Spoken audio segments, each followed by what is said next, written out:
Hi, this is Julie with SteamCat, and today we're going to talk about controlling lights in your costumes and props. Now, the standard disclaimer stuff, I don't get compensated for any of this. There are no sponsors, no ads, or anything like that. I'd appreciate it if you'd like the video and would subscribe to the channel, though, and there are links for my various websites below. So now let's get on with the good stuff, okay? Now, several years back, I had an idea for a costume involving lights. Imagine a fairy godmother whose dress was full of Neopixels, and the colors changed every time she waved the wand. Or how about if the colors on someone's gown or suit changed? I mean, you could have someone off stage with the controls, but where's the fun in that? So I had to figure out how to send and receive the data and how to make things light up. But what was going to be the best method for that? Well, my first thought was Wi-Fi. It's great at home, but if I planned to enter this into a costume contest at a convention, well, I'd need credentials for the Wi-Fi, which means I'd have to go program the boards on site, which isn't ideal, although I could do it. And what if the Wi-Fi was down or overloaded? Or what if I had to pay $25 to get onto the Wi-Fi for half an hour? Good grief. So let's strike that one. Now, I should mention, though, if you're going to be doing a production in a theater, Wi-Fi is probably ideal for this. If you're working with a theater, you've got access to all that, and Wi-Fi is totally ideal. But I wanted mine to be portable. So what if I want to do this outdoors at night or at a convention room party? So what's next? Infrared. Well, the good news is that there are plenty of tutorials out there for controlling Neopixels via IR and Wi-Fi, so the example code abounds. The bad news is that IR requires a line of sight. Now, if I had an elaborate stage presentation going on, say I was controlling another costume on the stage and another person got behind the podium, or a barrier or someone got in the way between me and that other costume or prop, I could be in trouble. So let's strike that one. Bluetooth is another possibility. I thought about this one for a really long time, and devising ways to control the Neopixels with Bluetooth was through a phone, and it still is. And I could do a humorous sketch with the fairy godmother and her cell phone, I suppose. And, to be fair, I think it's possible now to have some board-to-board Bluetooth communications. And I plan to look into that, but again, this needs to be portable and easy to use. So for now, strike that one. The other option I found was low-frequency radio. Fortunately, there are plenty of Arduino boards around with those on board, and at varying frequencies too. So you just need two boards that talk to each other at the same frequency. It could work! So my very first thought on this, I'll bring this up so you can see it. This is an Adafruit Feather Huzzah board. And they call it feathers because you can add wings to it. And this particular wing is a radio module. So the first thing I came up with, because this is basically what I found at a craft store, I had a little tiki god and a tiki torch, and the tiki torch had a tilt switch in it, so when I pointed the tiki torch at the tiki god, the torch's light in the torch would change, and the tiki god's eyes would change to the same color. It actually worked. It was awesome. I showed it at a convention, and everyone went, ooh. So I knew I was on to something. And I have a video of that, and I'll link it below. So these are kind of cool. Now, to answer a question you may have about these, is the range is going to vary depending on your frequency and your surroundings. So I got to one corner of my garage nearest the driveway, and I was still able to control the Neopixel back in the farthest diagonal corner of my house. I'm in a 1970s cookie cutter house, and it worked great. I've been able to use this in a large classroom now, so I suspect you can use it in a ballroom situation, but you'll want to test this in a lot of different scenarios and conditions because you want to be sure it's going to work for you. You don't want surprises. So, the Tiki God was cool, but if you're packing a lot of gear to go in a convention, small is really good. So, about this time, the Adafruit Feather M0 came out. And I've got this hooked up to something, but you can see the size difference. Look at that. I mean, it's tiny. It's about, 2 inches long, a little over, and very thin compared to the feather with the radio wing. So this was getting ideal. So I was at a thrift store one day, and look what I found. This is a Disney Magic Wand toy.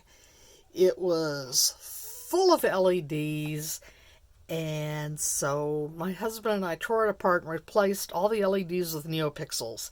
There's a Neopixel ring at the top, and you'll see this in a second.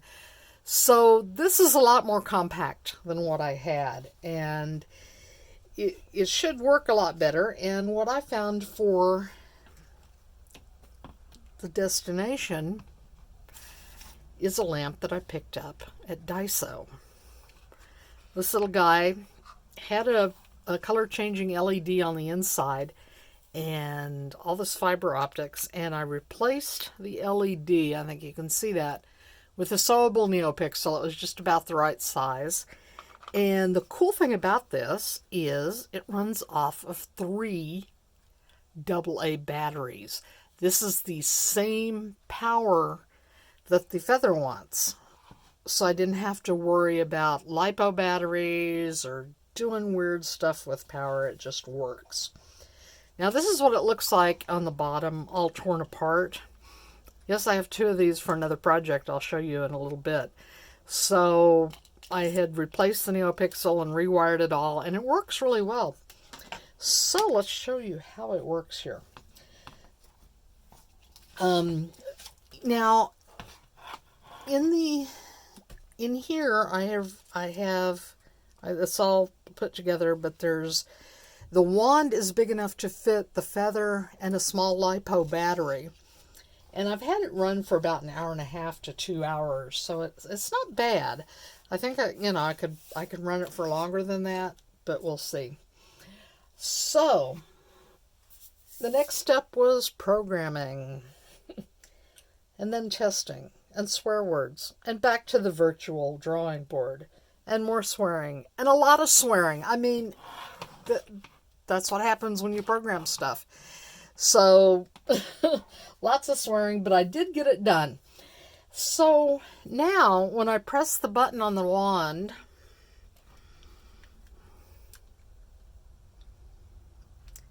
all these Neopixels light up. They light up clear to the end.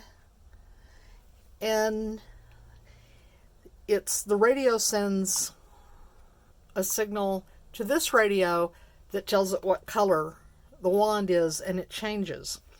So, once again, let me turn this off. That's pretty cool, isn't it?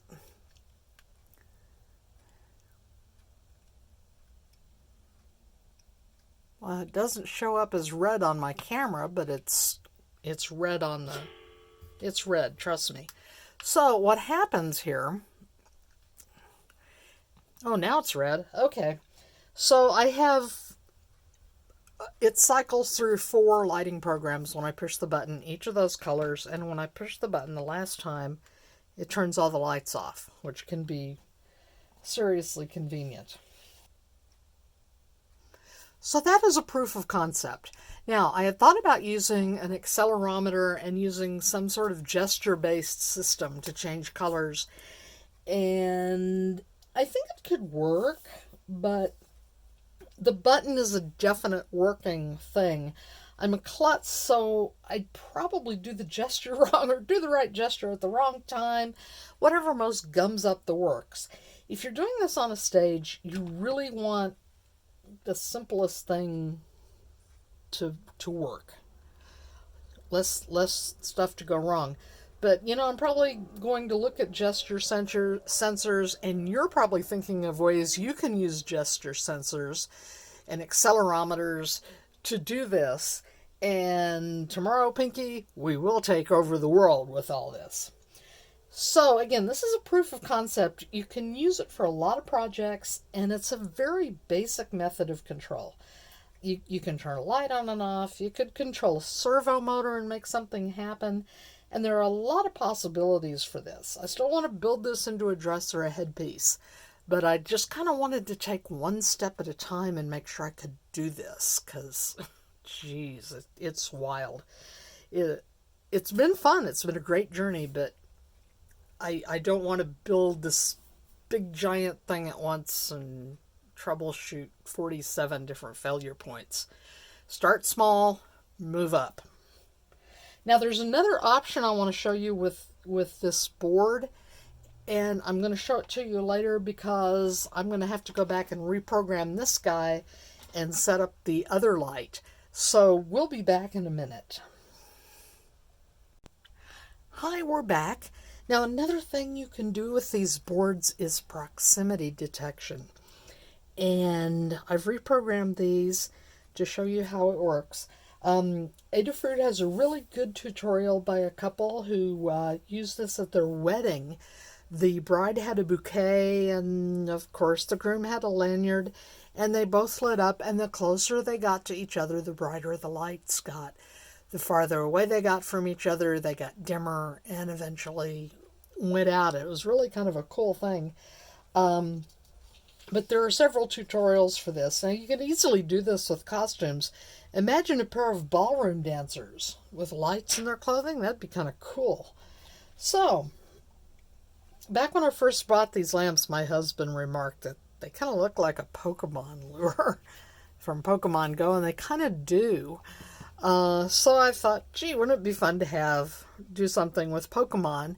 And this was originally a Pokemon candy. I had a resin piece on top of this. And this is the Pokemon lure. And so we had this at a convention, and one person walked around the room as Pikachu. And we had the lure up on the table at the front of the room, and people could see how it worked with the proximity. Now, I've programmed these to be really close to each other, the proximity, so I don't have to go across the room. I'll show you how this works. I'm going to move these apart.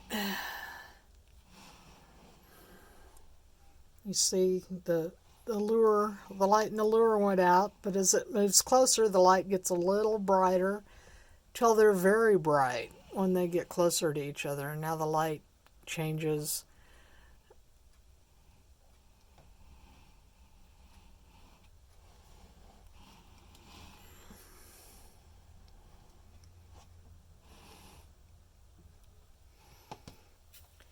Okay, so that's pretty simple, but, it's kind of a cool thing that you can do with these.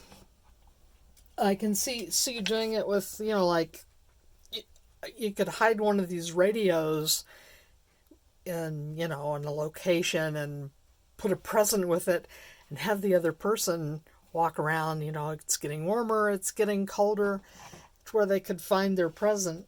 Another thing you can do with these boards, you can have multiple send and receive stations, and a lot of people use them for remote sensors, like, a homebrew weather station. You got a temperature sensor.